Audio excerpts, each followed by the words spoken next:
삶은 내가 원하는 대로 되지 않습니다. 잘 될 것 같아도 마지막에 틀어지는 경우도 있고요. 안 될 것 같았는데 어떻게 잘 마무리되는 경우도 있습니다. 그러나 또한 아무리 애를 써도 처음부터 끝까지 결국 안 되는 경우도 있죠. 우리는 우리 자신의 능력을 대부분 잘 알고 있습니다. 아무리 좋은 일, 아무리 괜찮은 일이라고 해도 능력이 안 될 때는 포기할 수밖에 없습니다. 우리는 그것을 한계라고 하죠. 내가 가진 한계, 그 한계 상황을 만나면 우리는 대부분 낙심을 하고 절망에 빠지게 됩니다. 오늘 본문에 보면 바다의 한계를 정하시고 여기까지는 넘어오지 못하도록 하신 하나님의 뜻이 본문에 기록되어 있죠. 저는 이 본문 말씀을 읽다가 한계에 대해서 한번 생각해 보기로 하였습니다. 능력이 무한하신 하나님께서 왜 우리에게 한계를 주셨을까? 어떤 사람은 그 한계를 인정하지 않고 막 앞으로 나가다가 큰 낭패를 당하게 되는 경우들도 있습니다. 참을 수 없음에도 참을 수 있을 것처럼 생각하다가 한참 나가다가 일을 다 망쳐버리는 일도 있습니다. 그래서 오늘은 이처럼 한계에 대한 성경적인 내용을 한번 생각해 보려고 합니다. 내게 한계를 정해 놓으시고 그 한계 안에서 내 삶을 운행해 가시는 하나님의 은혜, 그리고 우리의 삶은 그 한계 속에서 어떻게 사는 것이 지혜로운 삶인가에 대한 그런 뜻을 여러분과 제가 말씀을 통해서 깨닫게 되기를 주님의 이름으로 축원합니다. 먼저 제일 처음 우리가 생각해 봐야 할 것은 한계를 정해 놓으신 분이 하나님이시라는 사실입니다. 이 말씀만 우리가 분명히 붙잡으면 내 마음속에 참 안정감이 생깁니다. 아, 그렇구나, 이런 생각이 듭니다. 하나님께서는 온 세상을 창조하시고 통치하고 계시죠. 온 우주를 통치하시기 위해 하나님은 어떤 일정한 규범을, 매뉴얼을 만드셨습니다. 그 규범을 한계라고 말할 수 있겠습니다. 본문에 있는 것처럼 하나님은 바다의 한계를 정하시고 어디까지만 파도가 치라고 하고 그 이상은 넘어가지 않도록 하셨습니다. 또 우리가 몇 주 전부터 계속해서 욥기를 보면서 사탄의 한계에 대해서도 살펴보았죠. 여호와께서 사탄에게 이르시되 내가 그의 소유물을 다 내 손에 맡기노라. 다만 그의 몸에는 내 손을 대지 말라고 주님이 사탄에게 말씀하셨고, 사탄은 그 말씀의 한계 내에서 욥의 소유물과 욥의 가족들과 또 이런 것들을 빼앗아 갔습니다. 그 다음에 이제 2장으로 넘어가보면 여호와께서 사탄에게 말씀하시되 내가 그를 내 손에 맡기노라. 다만 그의 생명은 해하지 말지니라. 이렇게 말씀하시면서 사탄이 욥에게 몸에 손을 대지만 생명에는 관여하지 않도록 한계를 허락하십니다. 그래서 사탄, 우리가 두려워하는 사탄의 능력도 하나님의 한계 내에서만 그의 기능을, 능력을 발휘할 수 있다는 것을 우리는 배웠습니다. 사도행전 17장에 보면 인류의 모든 족속을 한 혈통으로 만드사 온 땅에 살게 하시고 그들의 연대를 정하시며 거주의 경계를 한정하셨으니, 하나님은 각 나라, 각 민족, 각 족속들의 나라의 한계도 정해 놓으신다고 말씀하고 있습니다. 우리 마음대로 막 38선을 긋기도 하고 휴전선을 만들기도 하고 나라의 국경을 만들기도 하지만 그 모든 것들은 하나님의 은혜 가운데, 하나님의 뜻 가운데서 그런 일들이 진행되어 간다는 것을 성경은 말씀해 주고 있습니다. 창세기, 우리 성경의 맨 첫 장 창세기 1장에서도 보면 하나님께서 빛을 만드시고 또 낮을 주관하는 광명을 만드시고 밤을 주관하는 광명을 만드시고 또 육지를 만드시고 또 육지에 사는 생물들을 만드시고 바다에 사는 수중생물들을 만드시면서 이렇게 한계 속에서 살도록 이렇게 말씀하시는 것을 볼 수 있어요. 그러니까 하나님께서는 이렇게 창조를 하실 때부터 창조의 질서를 운행하기 위해 그의 한계를 각 생물들에게, 온 우주에 넣어주시는 것을 볼 수가 있습니다. 만일 우리가 한계를 벗어나는 경우가 발생된다면 엄청난 비극이 발생될 것이라고 예측할 수 있습니다. 창세기에 보면 주님께서 에덴 동산을 만들어 놓으시고 많은 각종의 열매들을 마음껏 먹어라. 그러나 선악을 알게 하는 동산 중앙에 있는 나무만 먹지 말라라고 한계를 정해 놓으셨죠. 그러나 그 한계를 넘어서서 인간이 선악과를 먹게 되고, 우리가 지난 시간에 공부했던 것처럼 하나님은 여자에게 임신하는 고통을 크게 하시고 자식을 낳을 때 수고하게 하시고 남편은 아내를 다스리도록 만드셨고 또 남편은 땅을 갈면서 땅에서 나오는 열매를 먹으며 애를 쓰게 만드셨다는 것을 알 수 있습니다. 그것이 한계를 벗어난 인간이 받은 벌이었습니다. 또 이런 내용들도 있죠. 창세기 보면 남자가 부모를 떠나 그의 아내와 합하여 두 명이 한 몸을 이룰지로다 이렇게 쓰여 있습니다. 각각의 남자 여자가 부모를 떠나 합하여 한 몸을 이루는 것, 그 결혼의 한계였죠. 그러나 로마서에 넘어가 보면 하나님께서 자신의 욕심대로 남자가 남자를 쓰고 남자와 더불어 부끄러운 일을 하고 여자가 음욕에 불타서 여자를 통해서 부끄러운 일을 하는 것을 보면서 로마서 1장에 이렇게 쓰여 있습니다. 그와 같이 남자들도 순리대로 여자 쓰기를 버리고 서로 향하여 음욕이 불릴 듯하매 남자가 남자와 더불어 부끄러운 일을 행하여 그들의 그릇됨에 상당한 보응을 그들 자신이 받았느니라. 최근 서울 광장의 퀴어 축제, 이상한 축제죠. 이상한 축제 때문에 몸살을 앓았습니다. 자신들의 상황과 행위를 인정해달라는 몸부림이었죠. 그러나 그것은 분명히 하나님께서 가정을 향한 하나님의 아이디어, 가정을 통해서 무엇인가를 이루고자 하시는 한 남자와 한 여자를 통한 가정이라고 하는 한계를 벗어나서 자신의 마음대로 하려고 하는 행위입니다. 그러므로 상당한 보응을 받게 될 것을 성경은 말씀했고, 실제로 그런 일들을 하는 자들에게 상당한 보응을 지금도 받고 있는 것을 우리는 볼 수 있습니다. 하나님께서는 우리 각 사람에게 이렇게 한계를 정해놓으셨습니다. 능력의 한계, 외모의 한계, 태생의 한계 등등과 같은 한계들이죠. 우리가 선택하지 않았습니다. 어떤 사람은 키가 크게 태어났고요, 어떤 사람은 키가 작게 태어났고, 어떤 사람은 뭐 얼굴이 좀 조화롭게 되어 있고, 제가 보기엔 다 괜찮은데 어떤 사람은 좀 부조화스럽게 태어나기도 하고, 어떤 사람은 머리가 굉장히 좋고요, 어떤 사람은 머리가 잘 안 좋아요. 어떤 사람은 책만 한 번 읽어도 다 이해가 되는데 잘 외우지 못하고, 어떤 사람은 외우는 건 잘하는데 이해력이 부족하는 경우들도 있죠. 여기서 우리가 먼저 생각해야 될 것은 한계를 정하신 분이 하나님이라는 사실을 기억하면서 여러분이 갖고 계신 한계 때문에 너무 힘들어하지 말라는 것입니다. 여러분 잘못이 아니에요. 여러분이 키가 땅바닥에 붙어있든지 하나님처럼 크게 높든지 상관없습니다. 단지 우리에게 책임이 있죠. 마음대로 하고 싶은 대로 다 해서 꼭 기능성 옷을 입어야만 옷을 입을 수 있는 여자들도 있죠. 무슨 얘기인지 모르시는 분들 한번 생각해 보시기 바라요.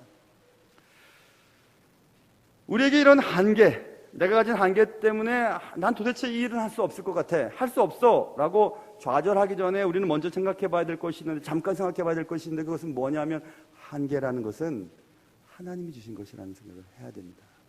그래야 우리가 슬프지 않아요. 그래야 화가 나지 않아요. 생긴 것, 지적 능력, 신장 이런 것들 말입니다. 여러분 잘못이 아니에요. 여러분 잘못이 아니에요. 한계는 하나님이 정해놓으신 규범입니다. 키가 크고 머리도 좋고 멋지고 성품도 좋고 그런 사람 참 보기 드뭅니다. 우리가 불편해하는 그 한계는 만물을 통치하시는 하나님의 작정하신 것임을 우리는 기억해야 합니다. 그리하여 한계를 만났을 때 난 도대체 이건 할 수 없어, 도대체 나는 왜 그런지 모르겠어 라는 생각이 들 때 잠깐 생각해 보면서 이것도 하나님의 작정 속에 되어지는 것이구나 라고 생각하면서 감사로 받아들일 수 있는 은혜가 여러분에게 있기를 주님의 이름으로 축원합니다. 이렇게 먼저 우리가 분명하게 먼저 생각해야 될 것은 한계도 하나님이 주신 것이다, 이것을 먼저 생각하고, 그렇다면 여기서 한계의 의미가 무엇인가를 생각해 봐야 하겠습니다. 한계를 우리가 인정해야만 할 때 우리에게 먼저 드는 생각은 너무너무 안타깝다, 그리고 혹은 답답하다 이런 생각이 듭니다. 왜 나는 이 정도밖에 되지 않을까? 나는 왜 이 모양으로 생겼을까? 아침마다 거울을 보면 화가 나는 사람들도 있을 수 있을 것 같아요. 왜 하나님은 내 능력을 이 정도밖에 만들지 않아서 왜 남들보다 열심히 일하지만 항상 이렇게 뒤처져야만 하는가라는 섭섭함도 생길 수도 있죠. 하나님 앞에 섭섭한 내용을 얘기할 때도 있습니다. 그러나 한계의 의미를 좀 더 깊이 가만히 생각해 보면 내가 가진 한계라는 것이 하나님이 나를 조종하고 나를 아프게 하고 힘들게 만들기 위해 구속하기 위한 것이 아니라, 사실 한계라고 하는 것은, 내가 가진 한계라고 하는 것은 자유임을 알 수가 있어요. 이렇게 한번 생각해 볼까요? 자동차를 몰기 위해 우리는 면허증을 땁니다. 면허증을 딴 사람은 자동차 운전에 대한 자유를 보장받게 됩니다. 면허증을 가진 자는 이제 면허증이 주는 한계, 1종, 2종이라고 하는 그 면허증이 주는 한계 내에서 마음대로 차를 몰아도 누구 하나 뭐라 그러지 않습니다. 그러므로 면허증이 주는 한계는 구속이 아니라 그때부터 자유가 되는 거죠. 또 다른 것을 한번 생각해 볼까요? 여권은 다른 나라에 있을 때 본 국민으로서의 권리를 보장받게 만들어주는 증명서예요. 그러므로 여권이 있으므로 여권이 보장해주는 한계 내에서 그 사람은 얼마든지 자유롭게 행동할 수 있게 됩니다. 그러므로 여권이 주는 한계는 구속이 아니라 자유임을 알 수가 있습니다. 이처럼 한계라고 하는 것은 우리를 구속하기 위해 세워진, 하나님이 세워놓으신 못된 규범이 아니라 한계 내에서는 얼마든지 마음대로 살아갈 수 있도록 하신 너무나 감사한 하나님의 선물인 것을 우리는 알 수 있습니다. 가정이라고 하는 한계 속에서 우리는 얼마든지 아내와 남편과 함께 행복한 생활을 할 수 있어요. 가정이라고 하는 한계를 벗어나서 그 일을 하면 그때부터는 지옥이 되는 것이고 고통이 되는 것이고 슬픔이 되는 것이고 괴로움이 되는 거죠. 그렇기 때문에 한계라고 하는 것은 그 안에서는 얼마든지 자유를 느낄 수 있는, 자유를 누릴 수 있는 매우 귀한 하나님의 테두리인 것을 알 수가 있습니다. 다시 말해서 하나님이 제정하신 한계라고 하는 것은 우리를 힘들게 하고 구속하고 억압하기 위한 도구가 아니라 우리를 자유하게 하는 선물이라고 하는 사실을 우리는 기억해야 합니다. 여기서 우리는 문제가 하나 생기게 되는데, 그렇다면 내가 가진 한계 내에서의 자유는 적절한 제어 장치가 없는 가운데서도 자유를 누릴 수 있는 것인가? 이것입니다. 이런 생각을 또 해볼 수 있을 것 같아요. 차를 모는 사람이 이제 파란불로 바뀌었습니다. 이제 차가 직진 신호를 받았어요. 달리면 돼요. 그런데 이쪽에서는 횡단보도에서 파란불이었던 신호를 보고 다리가 좀 불편한 어떤 할머님이 쩔뚝거리며 길을 걷고 있습니다. 걷다가 불이 빨간불로 바뀌게 되었어요. 횡단보도의 불은 빨간불로 바뀌었고 차는 직진 신호를 받았으니 그래, 나는 법이 정해놓은 한계 내에서 나는 달릴 수 있어, 내겐 자유가 있어 하고 달려버리면 그 할머니는 죽거나 다치게 되죠. 분명히 나는 그 한계 내에서 잘못한 것이 없습니다. 그러나 문제가 생겨버렸죠. 또 한 가지, 목욕탕에 가보면 그런 일들이 많죠. 목욕탕에서 샤워기를 틀어놓고 이제 다시 비누칠을 하기 위해 잠깐 샤워기에서 떨어져 있습니다. 그리고 비누칠을 하죠. 저처럼 소심한 사람들은 물이 계속 쏟아지는 것을 볼 수가 없어요. 가서 막 꺼주거든요. 사람들은 쳐다보죠. 뭐 하는 거야? 저는 생각합니다. 아니, 저 물이 낭비되는 건데, 우리나라는 물 부족 국가인데 비행기 타고 조금만 가도 물 한 방울 없어서 물통을 들고 한나절까지 걸어가서 물 하나 길어오는 일들도 참 많은데 왜 저렇게 물을 낭비하는 거지? 이렇게 생각하고 있어요. 그러나 돈을 내고 목욕을 하러 들어온 사람은 내 돈 주고 내 마음대로 물을 쓰는데 당신이 뭐야? 이렇게 얘기할 수 있죠. 분명히 맞아요. 그 사람이 잘못한 건 없어요.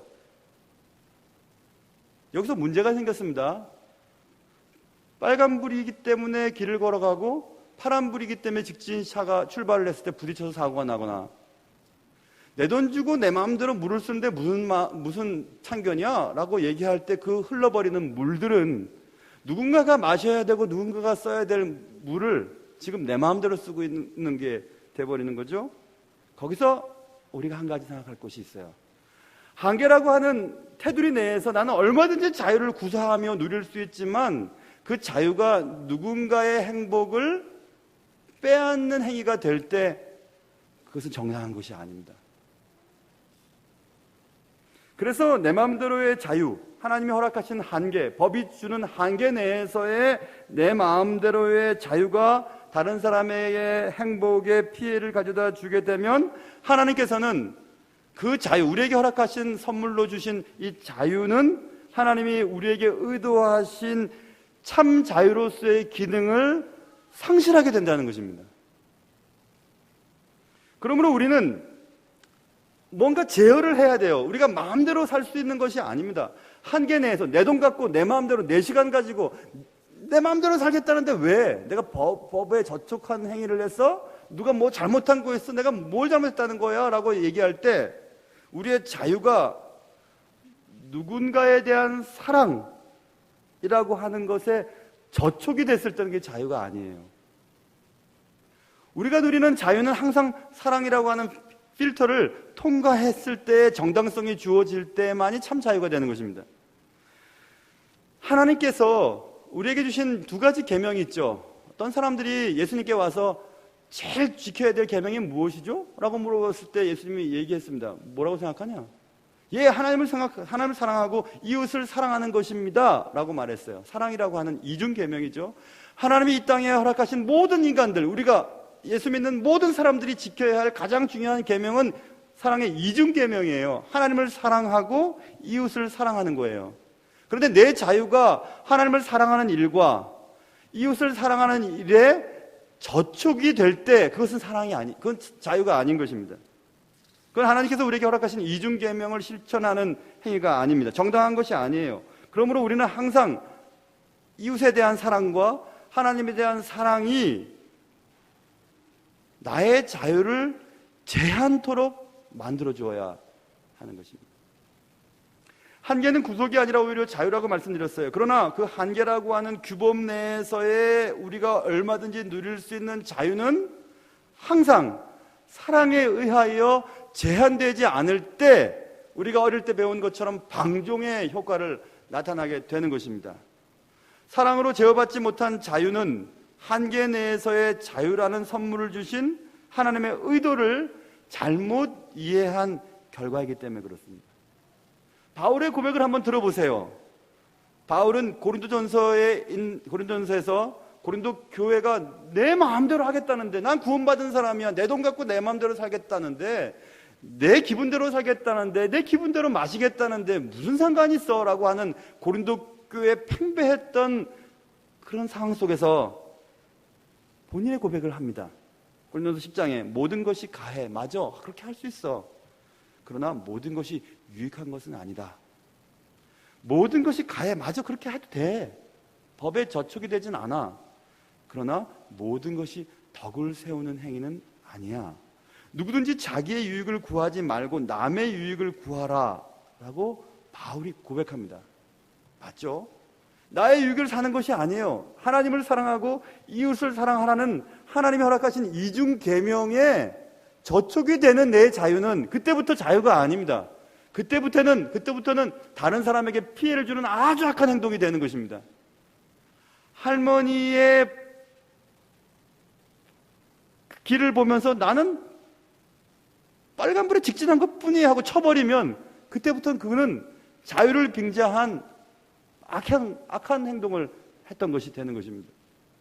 누군가가 한 방울의 물을 아끼면서 누군가 지구저편에는 어떤 사람들을 사랑하고 있는데 나는 내 돈 주고 내 마음대로 쓰는 권리가 있어 하고 물을 틀어놓고 살아간다면 그것은 하나님 보시기에 이웃을 사랑하라는 하나님의 계명에 잘못된 행동이 되는 것입니다. 그런 생각들을 가지고 있지 않는다면 우리는 얼마든지 방종할 수 있고 얼마든지 하나님의 뜻대로 산다면서 하나님을 사랑하는 행위를 하지 못하는 경우들이 너무 많아요. 한계는 구속이 아닙니다. 자유입니다. 맞습니다.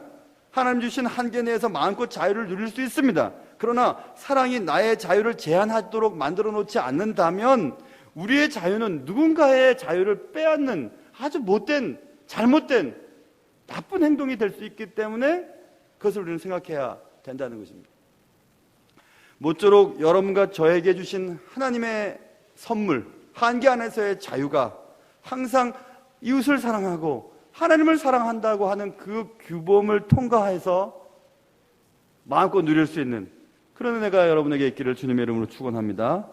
자, 그렇다면 이제 중요한 문제가 우리가 생각해 봐야 될 문제가 있어요. 그렇다면 이런 한계 속에서 살아가고 있는 우리는 어떻게 사는 것이 옳은 행동일까 이것입니다. 어떻게 살아야 되는 것일까? 우리는 모두 우리가 가진 한계가 있습니다. 한계가 있다는 것은 우리는 모두 부족하다는 것을 얘기하는 거죠. 나는 이게 좀 부족해요. 난 이건 잘하는데 이건 부족해요. 그런데 이거 부족한 것 때문에 더 큰 일을 할 수가 없는 것이 인간이에요. 그래서 한계가 있다는 것을 인정하는 사람은 그 다음부터 누군가의 도움을 필요로 하게 되죠. 내가 이 일을 하려고 하는데 이 일을 할 수 있는 능력은 난 요것밖에 없어. 그런데 이 일을 하려면 이런 능력도 필요해. 그러니 이런 능력을 가진 사람이 내게 필요해. 그런 생각들을 가져야 하는 것입니다.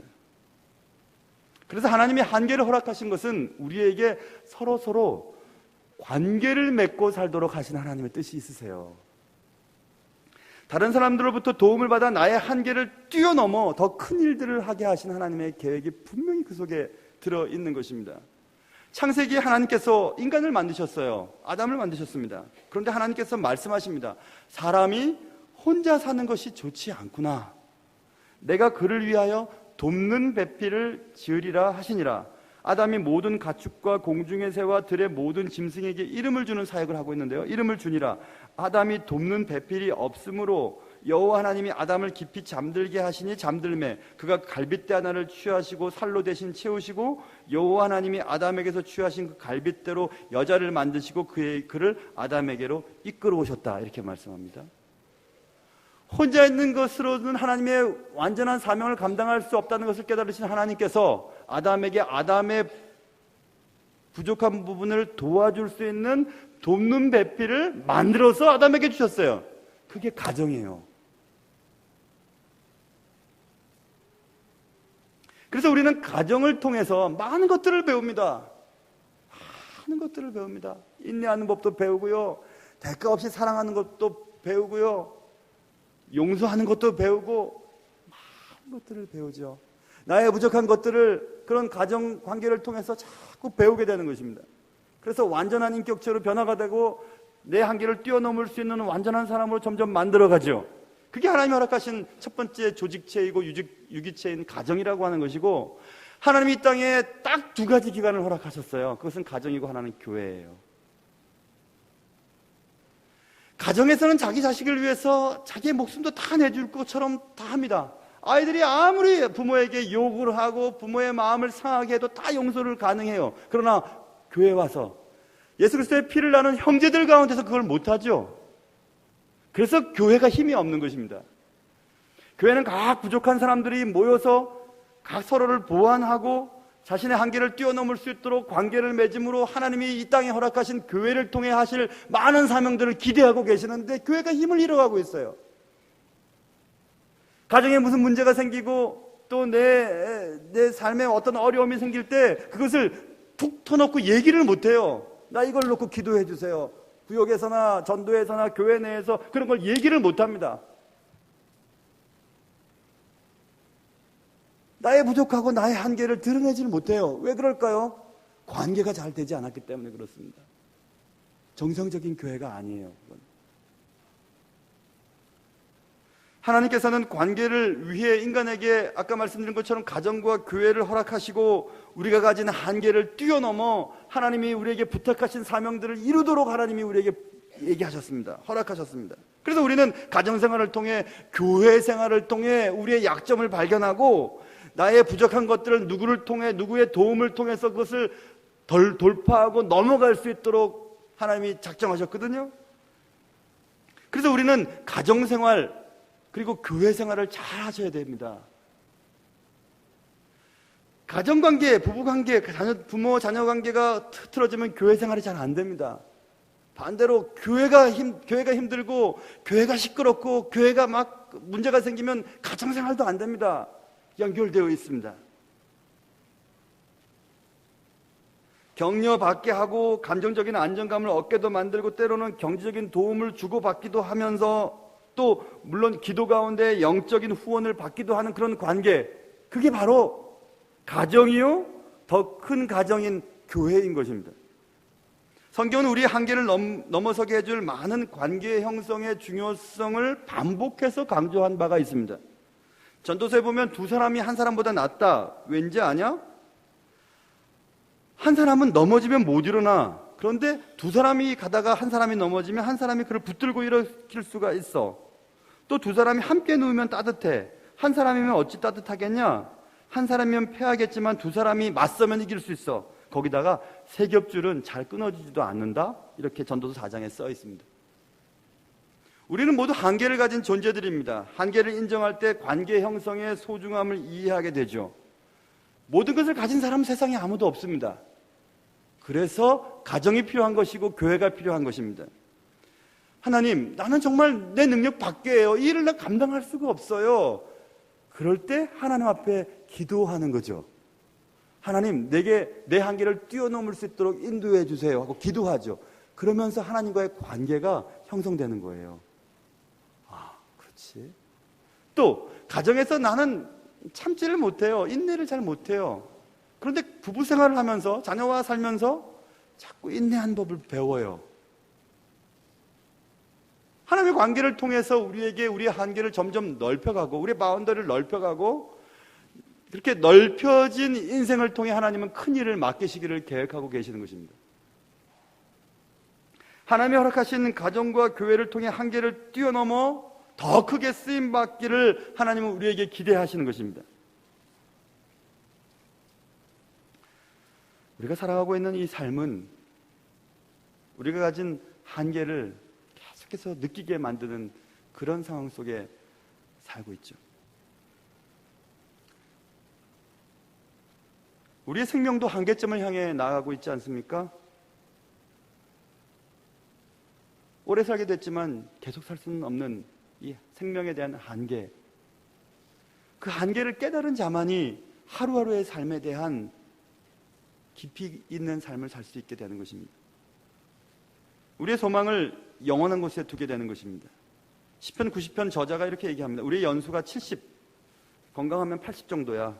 그 연수의 자랑은 수고와 슬픔뿐이요 신속히 가니 우리가 날아가나이다. 누가 주의 노여움의 능력을 알며 누가 주의 진노의 두려움을 알리까? 우리에게 우리 날 계수함을 가르치사 지혜로운 마음을 얻게 해주십시오. 이렇게 합니다. 한 80년쯤 사는데 요즘엔 뭐 건강이 좋아서 100년쯤 산다고 봅시다. 100년 삽니다. 그런데 내가 이 땅을 사는 동안 하루하루를 계수하면서 지혜롭게 살 수 있도록 해주세요. 그것은 생명이 한계가 있다는 것을 깨달은 사람만이 그렇게 할 수 있어요. 그것을 깨닫지 못하고 내일도 좋고 뭐 모레도 있고 10년도 좋고 언제까지 나는 영원히 살 수 있을 것 같아 라고 생각하는 사람은 오늘 하루의 삶을 감사하지 않고 진지하게 살아갈 수가 없습니다. 시편 저자는 또 이렇게 고백하죠. 주여, 이제 내가 무엇을 바라리요? 나의 소망은 주께 있습니다. 내가 무엇을 소망을 두겠습니까? 나의 소망은 영원한 주님을 만나러 가는데 나의 소망을 두겠습니다 라고 이제 그의 소망이 바뀌게 되죠. 그것은 생명의 한계점을 깨달은 자만이 고백할 수 있는 고백입니다. 이런 우리 한계를 이해하는 사람들은, 특별히 생명도 한계점을 향해 가고 있다는 것을 절실하게 깨닫는 사람들은 이제부터 그가 살아갈 때 과도하게 욕심을 부리지 않게 됩니다. 시편 131편에도 여호와여, 내 마음이 교만하지 아니하고 내 눈이 오만하지 아니하오며 내가 큰 일과 감당하지 못할 놀라운 일을 하려고 힘쓰지 아니하나이다 이렇게 말했어요. 나의 한계점을 인정하는 자, 나는 할 수 없어요, 나는 여기까지가 내 능력인 것 같아요 라고 하는 것을 깨닫는 자만이 과도한 욕심을 부리지 않아요. 내가 감당할 수도 없으면서 여기저기 다 모아드리고 다 일을 벌여놓고 나중에 못하겠다고 하는 것, 그것은 올바른 태도가 아니죠. 너희 중에 누가 염려함으로 그 키를 한 자라도 더 할 수 있느냐? 너의 생명의 시간들을 한 시간이라도 연장시킬 수 있느냐 이 뜻입니다. 우리가 염려한다고 해서 우리의 생명을 연장시킬 수 있던가요? 못합니다. 그러므로 우리의 삶이 가진 한계는 때때로 장애물처럼 여겨집니다. 영원토록 산다면 내가 이것도 해보고 저것도 해볼 텐데, 내가 머리가 좋다면 외국어도 몇 개씩 해볼 텐데, 내가 암기력이 뛰어나다면 공부를 하면 시험도 잘 볼 수 있을 텐데 라고 하면서 내가 가진 한계, 머리가 나쁜 것, 좋지 않은 것, 돈이 없는 것, 외모가 별로 좋지 않은 것, 뭐 가정환경이 좋지 않은 것에 대해서 그 한계가 장애물처럼 느껴지지요. 그러나 우리는 지금 설교 말씀을 쭉 들으면서 한계라고 하는 것은 장애물이 아니라 오히려 우리에게 주어진 기회인 것을 깨달아야 합니다.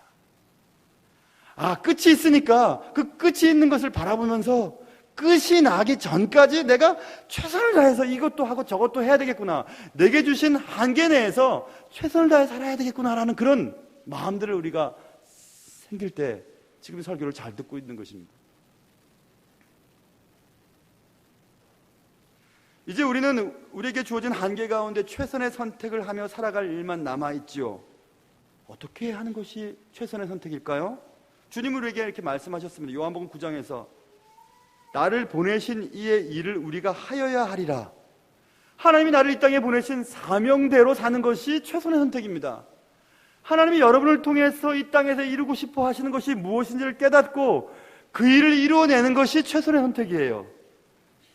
에베소 5장에도 너희가 어떻게 행할 것을 자세히 주의하여 지혜 없는 자같이 하지 말고 오직 지혜 있는 자같이 하여 세월을 아끼라. 때가 악하니라. 그러므로 어리석은 자가 되지 말고 오직 주의 뜻이 무엇인가 이해하라. 이렇게. 오늘 내게 주신 하나님의 뜻이 무엇입니까? 우리 가정을 통한 하나님의 계획은 무엇입니까? 우리 교회를 통해서 하나님이 이루고 싶어 하시는 것이 무엇입니까? 하고 주의 뜻을 이해하도록 하라고 말씀하고 있습니다.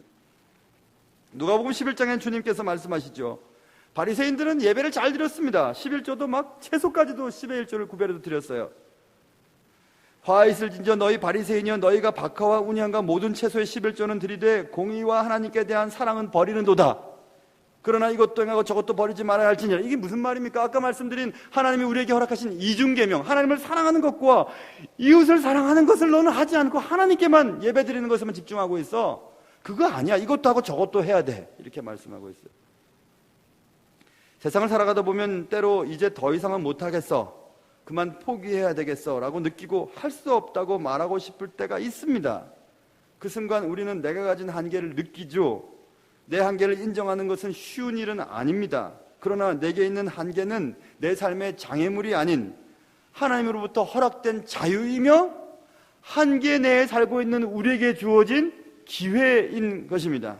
주어진 한계 가운데 세월을 아끼고 주의 뜻을 따라 살며 삶을 진지하게 유지해 나갈 때 우리의 이 한계 내 삶은 축복의 시간들이 되는 것입니다.